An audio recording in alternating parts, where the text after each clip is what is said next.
नमस्कार, CrPC video lecture series में आज हम पार्ट 22 सेक्शन 83 से पढ़ना शुरू करेंगे। सीआरपीसी 82 और 83 अपन पढ़ चुके हैं। 84 इस सेक्शन में अपन पढ़ेंगे। Claims and objections as to attachment. अपन ने 82 में उद्घोषणा जारी कर दी, 83 में उसकी प्रॉपर्टी को कुर्क कर लिया। अब प्रॉपर्टी जब कुर्क कर रहे हैं, अटैच कर रहे हैं अपन, तब कोई आदमी आता है कि साहब तो इस प्रॉपर्टी में तो मेरा अधिकार है, या होता है वो प्रॉपर्टी दो जनों की हो, तो वो ऑब्जेक्शन करेगा। तो ऑब्जेक्शन की क्या कार्रवाई रहेगी, कितने समय के दौरान उसको ऑब्जेक्शन करना है, क्या प्रोसीजर रहेगा, ये सेक्शन 84 में रहेगा। Claims and objection as to attachment. If any claim is preferred to or objection made to the attachment of any property attached under section 83, जो 83 में अपन ने अटैच की ना प्रॉपर्टी, उसमें क्लेम या ऑब्जेक्शन आता है within 6 months from the date of attachment, 6 महीने के अंदर, बाय एनी पर्सन अदर। उद्घोषित अपराधी के अलावा की बात कर रहा है 84 का फैन, ये याद रखना। उद्घोषित अपराधी के लिए ऑब्जेक्शन का अलग उपधारा या धारा है। ये उद्घोषित अपराधी के अलावा कोई व्यक्ति ऑब्जेक्शन करता है, कैसा अभी जो प्रॉपर्टी आपने कुर्क की अटैच की है ना, ये प्रॉपर्टी में अधिकार मेरा है, ये उसकी थोड़ी है, इसको तो मैंने यही दी थी, ये वो तो किराएदार था, या इस प्रॉपर्टी में सहभागीदार हूं मैं। तो 6 महीने के अंदर, 6 महीने कब से वो कुर्क की कार्रवाई शुरू होती है, अटैच किया, अटैच के ऑर्डर से 6 महीने के अंदर अंदर अगर कोई ऑब्जेक्शन करता है, किस ग्राउंड पे, that objector has an interest in the property, उसका उस प्रॉपर्टी के अंदर कोई अधिकार या हित है, and that such interest is not liable to, और वो हित जो है वो 83 के अंदर अटैच करने लायक नहीं है, तो such objection shall be inquired into and may be allowed or disallowed in whole or in part. उस ऑब्जेक्शन को डिसाइड करना पड़ेगा कब, जब वो 6 महीने के अंदर अंदर आया है। Provided that any claim preferred or objection made within a period allowed by the subsequent may in event of death of the claimant objector be continued by legal. किसी व्यक्ति ने ऑब्जेक्शन किया 6 महीने के अंदर और वो व्यक्ति फिर मर गया, तो उस ऑब्जेक्शन की कार्रवाई को आगे ले जाने के लिए उसका जो लीगल रिप्रेजेंटेटिव एलआर है वो एलिजिबल है, वो उस कार्रवाई को आगे ले जा सकता है। ये उन्होंने जनरल क्लियर कर दिया। सबसेक्शन 2, क्लेम और objection under subsection 1 may be preferred or made in the court by which an order. अब किस कोर्ट में वो ऑब्जेक्शन करेगा, क्या उस कोर्ट में जिसने प्रॉपर्टी को अटैच किया है, या किसी अन्य सिविल कोर्ट में, पढ़ते हैं इसको। Claim or objection under subsection 1 may be preferred or made in the court by which the order of attachment is issued, or if the claim or objection is respect of property attached under order endorsed under subsection 283 in court of chief judicial magistrate or a district in which attachment is made। अगर वो property attach की गई है जिस court न्यायालय द्वारा उसी जिले में है, तो उस न्यायालय में कर देंगे। अगर उस जिले से भिन्न है, 83 के 3 में फॉल कर रही है, तो सीजेएम या उस डिस्ट्रिक्ट, सीजेएम किस डिस्ट्रिक्ट के, जिस डिस्ट्रिक्ट में अटैचमेंट मिल जाएगा। 83 का 2 क्या है, डिस्ट्रिक्ट मजिस्ट्रेट। मतलब कि ये हुआ कि अगर प्रॉपर्टी कुर्की की कार्रवाई किसी उस कोर्ट से भिन्न किसी जिले में हुई है, तो एप्लीकेशन लगानी है सीजेएम के पास, और अगर उसी जिले में हुई है जिस जिले के न्यायालय ने उसको अटैच किया है, तो उस न्यायालय में लगा देंगे। समझ गए आप अंतर दोनों में। अगर भिन्न जिले में हुई है, भिन्न जिले मतलब जैसे जोधपुर के कोर्ट ने ऑर्डर किया किसी प्रॉपर्टी अटैच की जाए और वो प्रॉपर्टी है दिल्ली में, तो दिल्ली के सीजेएम के पास एप्लीकेशन लगानी है। समझ गया। Third, every claim or objection shall be inquired into by court in which preferred is made, provided if it is preferred made in the court of judicial magistrate, he may make or dispose of magistrate decide करेगा उस court और magistrate को, वो decide करना है, कुछ नहीं है। Fourth, any person whose claim और objection has been disallowed.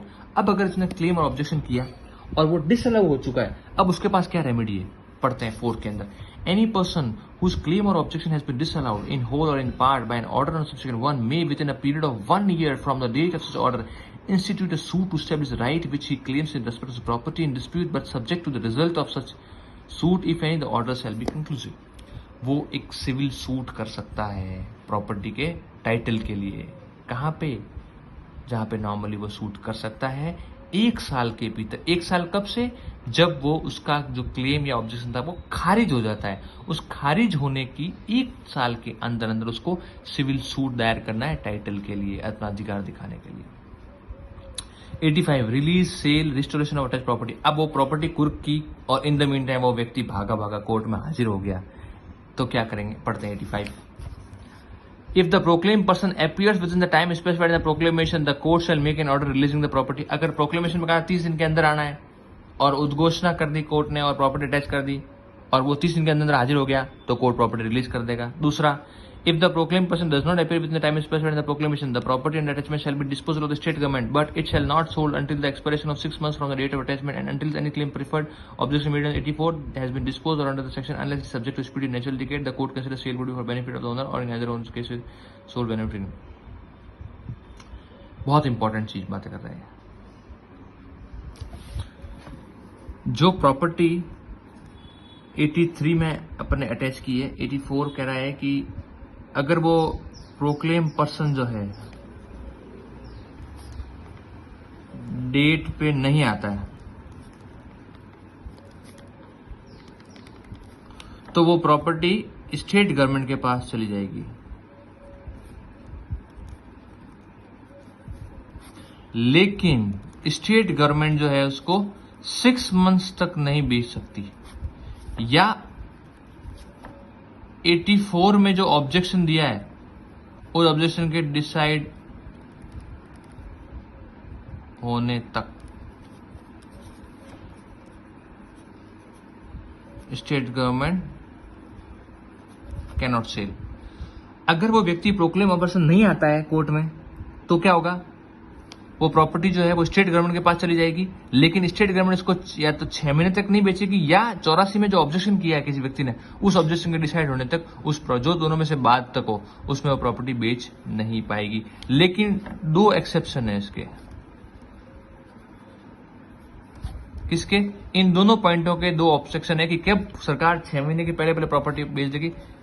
Speedy and natural decay, property खराब हो जाएगी, पेरिशेबल प्रोडक्ट है. या कोर्ट को लगता है कि it will be for the benefit of the person. Court को ये लगता है कि प्रॉपर्टी का बेचान उस व्यक्ति के लिए फायदेमंद सौदा होगा या वो प्रॉपर्टी खराब हो जाएगी. इन 2 परिस्थितियों में कोर्ट जो है इस 6 महीने से पहले भी प्रॉपर्टी को बेच सकता है, याद रखना.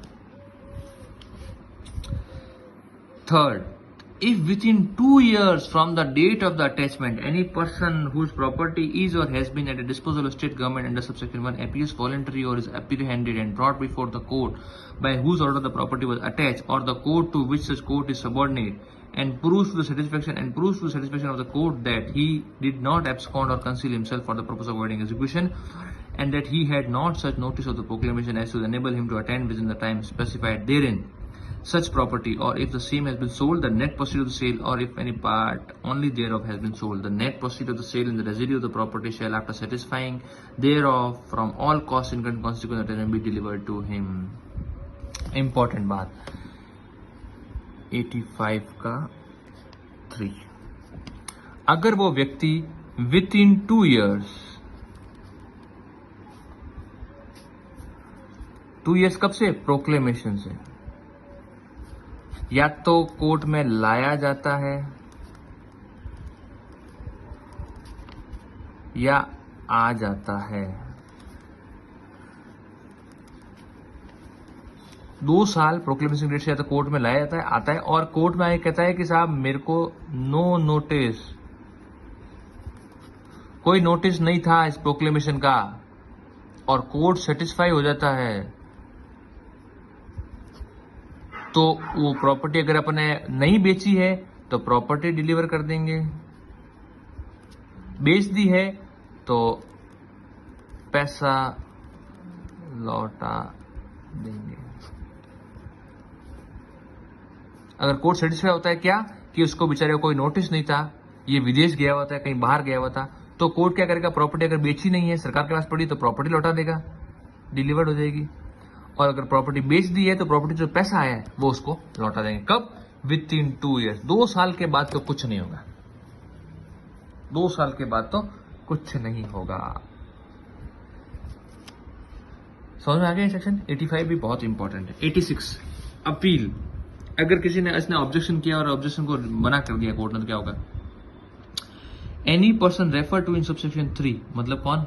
वही proclaim person who is aggrieved by and refusal to deliver any property or proceed of the sale thereof, he may appeal to the court to which appeal ordinarily lie from the sentence of the first mentioned. अगर ये 85 के 3 में objection करता है, कैसा मेरे को property लौटाओ, वो लौटा नहीं रहे हैं, तो ये अपील कर देगा किसको, टू विच सेंटेंस की अपील किस कोर्ट में होती है. अगर इसकी सजा देते तो इस कोर्ट सजा देता तो इस कोर्ट की अपील किस में होती, उस कोर्ट में इसकी अपील चली जाएगी.